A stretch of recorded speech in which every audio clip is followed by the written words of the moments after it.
बिस्मिल्लाहिर्रहमानिर्रहीम। अस्सलाम वालेकुम।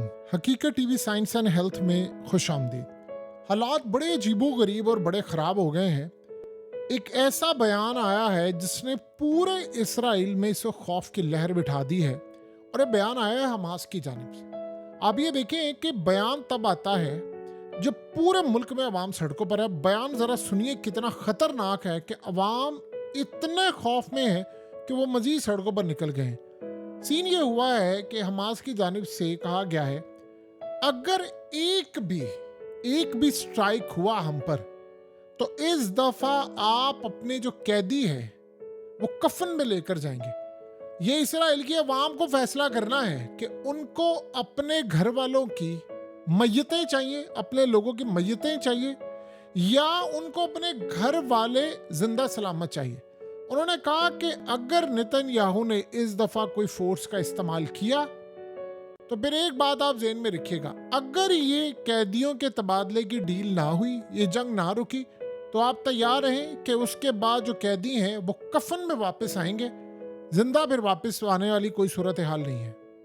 उसने कहा मैं वार्न कर रहा हूं, यानी हमास के लीडरान की जानिब से। ये जाहिर सी बात है, ऑर्डर किसने जारी करवाया? ये ऑर्डर जारी करवाया यहया सिनवार।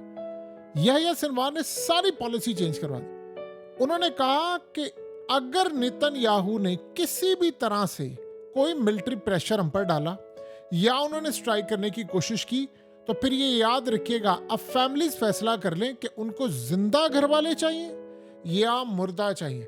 हम किसी सूरत अब पीछे नहीं हटेंगे। जो आपने हमारे साथ किया है, अब आपको प्राइस पे करना होगी। और जाकर याद रखिए, अगर किसी भी कैदी को कुछ होता हुआ मरता है तो उसकी जिम्मेदार सिर्फ इजराइल की फौज और नेतन्याहू होगा। हम बड़ा क्लियरली कह देते हैं, अगर मिलिट्री का इस्तेमाल किया गया कैदियों को रिहा करवाने के लिए, तो फिर आप याद रखिएगा कैदी सारे मारे जाएंगे।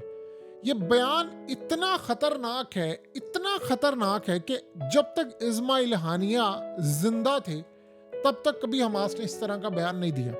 ये असल में जो बंदा आया है यहया सिनवार, उसने एक फैसला किया है कि स्ट्रेटजी सारी बदलनी है और हमने सिर्फ अब लड़ाई करनी है, या मरना है या मारना है। और इजराइल के अंदर अब मिलिट्री ये चाह रही है कि हम ऑपरेशन करके कैदियों को लेकर आए बाहर।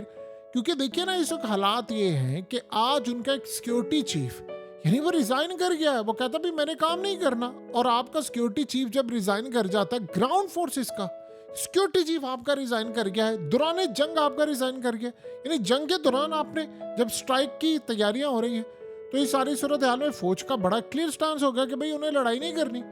अब आप ये सोचें कि तब मामला ये हुआ है कि अवाम निकली हुई है सड़कों पर। अब ये जो अवाम सड़कों पर निकली है, जिन्होंने पूरा तिल अवीव और पूरा मुल्क इस वक्त कैप्चर किया, अब स्ट्राइक पूरे मुल्क में जारी है।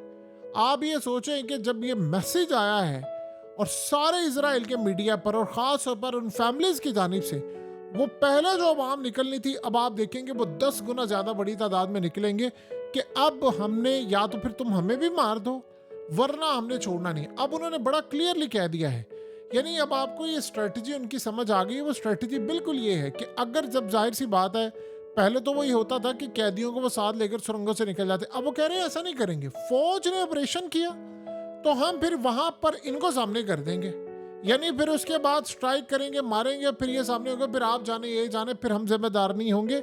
अब फैमिलीज जो है वो जाकर नेतन्याहू का गिरबान पकड़ लें, सीधी तरह उनसे पूछ लें कि भाई हमारे बंदों को जिंदा लेकर आना है या मुर्दा। और जिंदा लाना चाहते हो तो ये हमारी शरायत है कि सबसे पहले डील करें, इस जंग को खत्म करें, फौज को वापस ले जाए, खत्म कहानी, ये जंग खत्म करें।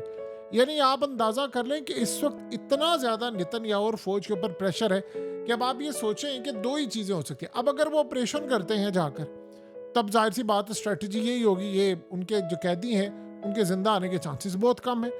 लेकिन अगर वो लेट से ऑपरेशन नहीं करते, तो फिर वो कैदी जो उनके घर वाले हैं वो मजीद नेतन्याहू पर प्रेशर डाल रहे हैं। अब आप सोचें ना, कितनी देर तक आप ये काम कर सकते हैं। नेतन्याहू का तो प्लान ये था कि भाई ये सबको टपकार डालते ताकि कैदियों वाला सिस्टम ही खत्म हो जाता, आसानी के साथ जंग करता। अब अवाम निकली हुई है सड़कों पर, वो इनका गिरबान फाड़ने को तैयार है। अब उसके बाद जाहिर सी बात है, नेतन्याहू और फौज के चीफ के पैरों तले जमीन निकल गई है कि अब ये बयान आ गया और हर इजरायली के मोबाइल के ऊपर इस वक्त ये बयान चल रहा है। अब जाहिर सी बात है, न्यूज़ चल रही है, उनका सारा पूरा इंटरनेशनल मीडिया इसको कवर कर रहा है। उनको तो ये बात समझ नहीं आ रही कि हम यहाँ पर खड़े कहाँ पर होंगे। सो इस वक्त अगली स्ट्रेटजी उनको कुछ समझ नहीं आ रही। फौज में लड़ाइयाँ हैं, नेतन्याहू के साथ लड़ाई है, निचले सत्ता पर लड़ाई है। मीडिया नेतन्याहू को ये कह रहा है कि ये झूठा है, ये बहुत घटिया इंसान है। यानी आप सोच ले जितने अल्फाज हो सकते हैं वो उसने इस्तेमाल किए हैं।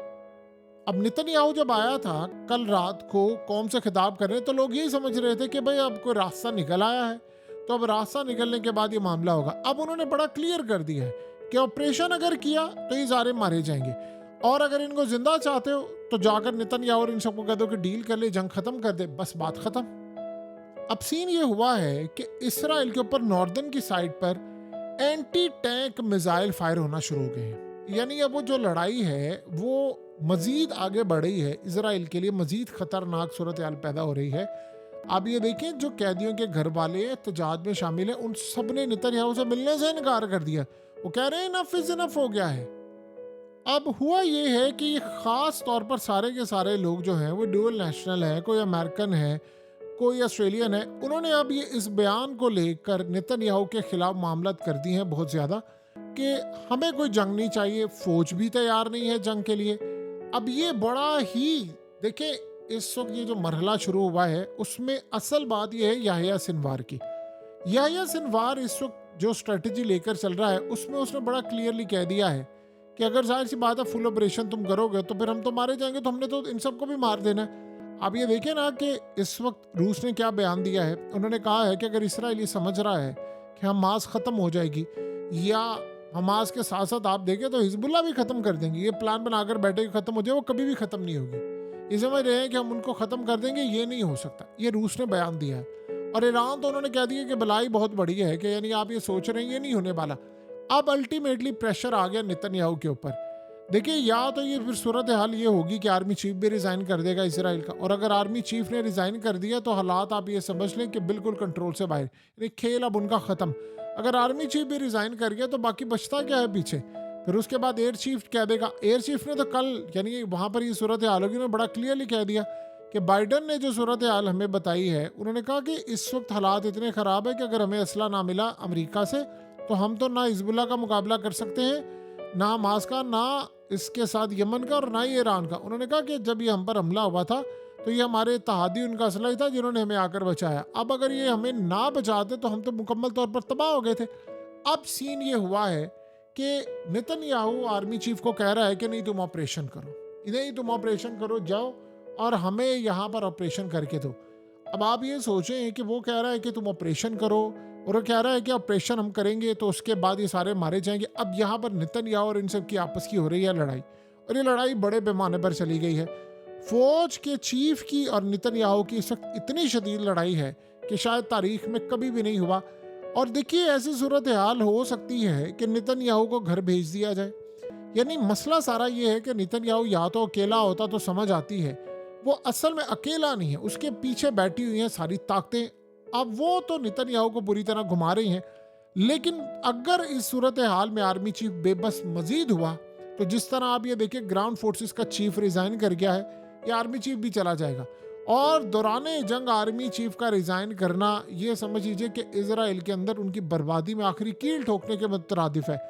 अब क्या जो सूरत हाल जारी है, क्या वहाँ पर जो इन्वेस्टर है वो ये खबर नहीं देख रहा कि उन्होंने क्या कहा है? वहाँ पर उनको नहीं पता वाम सड़कों पर निकली है, उनको नहीं पता जनरल स्ट्राइक हो रही है, उनको नहीं पता कि पूरा मुल्क बंदा, फ्लाइट्स कैंसिल हो रही हैं।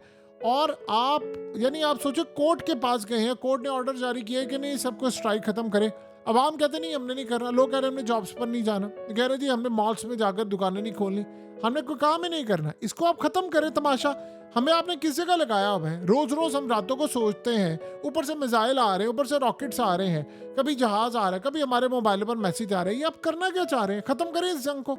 आपने उनका इतना बंदा मार दिया है, लाखों लोग आपने बेघर कर दिए हैं, अब क्या करना है बाकी? अगर आपको ये लगता है कि हमारी जीत है तो बस ठीक है इसको खत्म करें। लेकिन मसला सारा ये है, अवाम इजराइल की ये चाह रही है कि यार ये जंग ना हो।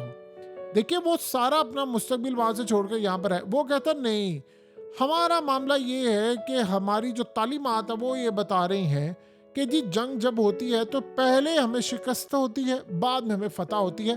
तो शिकस्त वाला पीरियड जो है वो गुजरा है, अब फतह का टाइम आ रहा है, तो हमें ये काम करना है। असल में जो सबसे बड़ा नेतन्याहू का प्लान फेल हुआ है वो ये है कि इस्माइल हानिया को जब उन्होंने मारा था तो उसके बाद वो तैयार थे कि अवाम सड़कों पर नहीं आएगी, क्योंकि एक तो वो कह रहे थे कि पॉपुलैरिटी बढ़ी है और दूसरा ईरान हम पर हमला करेगा, अवाम सड़कों पर होगी। वो कैसे हो सकती है, वो तो शेल्टर्स में होगी। तो इस सूरत हाल में मैं आसानी के साथ लड़ाई करूंगा। ईरान ने स्ट्राइक ही नहीं किया। अब वो स्ट्राइक नहीं किया, अवाम वहां से सड़कों पर निकल आई है कि अब क्या तमाशा है, अब कब तक करना है तुमने, ये कब तक चलेगा। 333 दिन हो गया, तकरीबन पूरा साल हो गया जंग करते हुए। हमें ये समझ नहीं आ रही हमारे बच्चों का मुस्तकबिल क्या है। हर रोज हमें बताया जाता है फ्लाइट्स कैंसिल है, हर रोज बताया जाता है स्कूल बंद करो, फलाना करो। तो फाइनल मोमेंट्स आ गए और ये बयान इतना खतरनाक आया हमास का कि इसके बाद पूरे इसराइल में खौफ की लहर है। अब आर्मी चीफ और नेतन्याहू के दरमियान इन मामलात पर शदीद लड़ाई हो चुकी है। हकीकत टीवी साइंस एंड हेल्थ की इस वीडियो के नीचे कमेंट जरूर कीजिए, अपनी राय का इजहार जरूर करें और इस वीडियो को हर जगह शेयर करते हुए चैनल को सब्सक्राइब जरूर करें।